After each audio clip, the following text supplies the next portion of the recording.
Hello po mga idol. Gusto ko lang pong i-share sa inyo ang experience ko regarding for the monetization of FB. Before po, nag-upload po ako ng mga anime series sa FB. Inadaan ko po yun sa Creative Tools para malaman ko kung may copyright ba siya. Tapos, na-upload ko siya. Tapos, ang sabi ng Creative Tools hindi siya copyright. Tapos doon sa mga in-upload ko na yon, nakakuha na rin ako ng mga followers. Marami nag-likes, marami din nag-view. Tapos isang beses, one time, may nag-message sa akin sa Messenger. Ang sabi niya sa akin, katanong siya, "Sir, baka gusto niyo magpa-boost ng YouTube niyo?" Tumanggi ako kasi sabi ko, baka naman pagka na-boost na yung yung YouTube ko, baka naman pagka i-apply ko na yun, bigla na lang mawala yung YouTube ko kasi nga nagkaroon ako ng violation. Kasi hindi siya normal. Tapos parang siguro ewan ko kung baka nagtampo yung sinabihan ko na yun. Tapos, nung chinek ko yung FB ko, sa FB page ko, nawala lahat ng mga in-upload ko na anime. Tapos, parang nagkaroon pa ako ng violation talaga dun sa notification niya. Sabi niya, ang sabi dun copyright daw yung mga video ko na yon. Tapos na-disappoint ako noon. Tapos naghanap ako ng paraan kung paano ko maibabalik 'yun. Tapos nanood ako ng mga video yung mga nag-a-advise. Tapos sabi nila, na nakikita ang narinig ko doon, may nakapagsabi din sa akin, na sabi nila ang mas mabuti na lang na pindutin ko kung ano yung violation ko, para kasi ibibigay sa akin ni Meta mismo kung anong solusyon doon. Tapos ginawa ko yun. Ano po yung highlight na yon, pinress ko siya at sinabi ng Meta na kailangan ko daw i-deactivate yung page ko na yon na may content na copyright.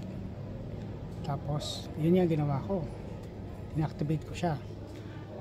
Sinunod ko lang yung nakasulat din doon kung paano ko i-deactivate yung page ko.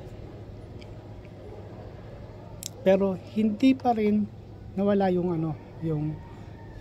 X na yon, naka-X na yon sa violation ko. Tapos ang sabi pa doon sa notification, hindi ako na parang sinabi na 30 days ata ako na hindi makakapag-upload ng kahit anong video.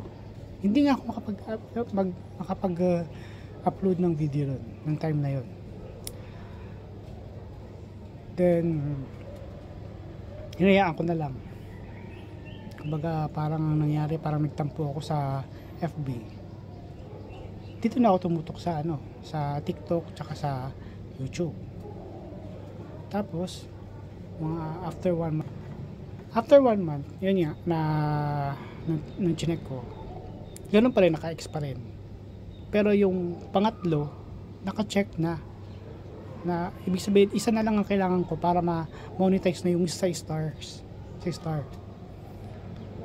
Tapos nun, edi ang ginawa ko, nag-report ako kay FB. Ang sabi ko doon na matagal ko nang dinilit yung yung FB page ko, and bakit hindi pa rin natatanggal yung violation ko na yon. Tapos hinayaan ko na naman siya mga ilang araw. Biglang nung chinek ko, yun nga, nakita ko lahat naka-check na. Okay, pwede na. Monetize na yung FB ko. Yun.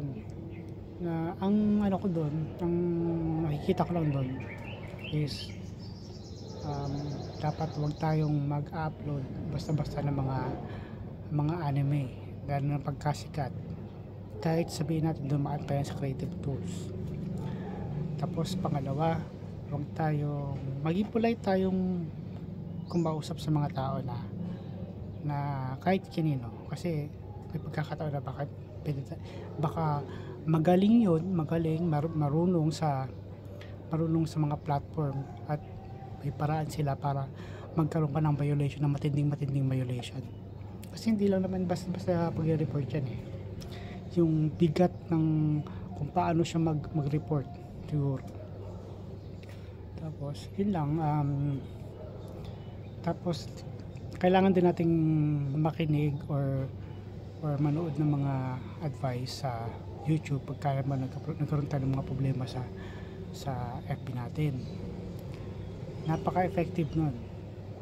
Although marami kayong pagpipilian kung sino lang yung mas makikinig kayo dun sa mga nag-advise, kasi sila yung may experience, sila yung mas marunong, at sigurado napaka-effective ng mga ina-advise nila, lalo na sa mga bawal, sa mga pinagbabawal na i-upload sa FB, lalo na pagka monetize na kayo. Yun lang, thank you.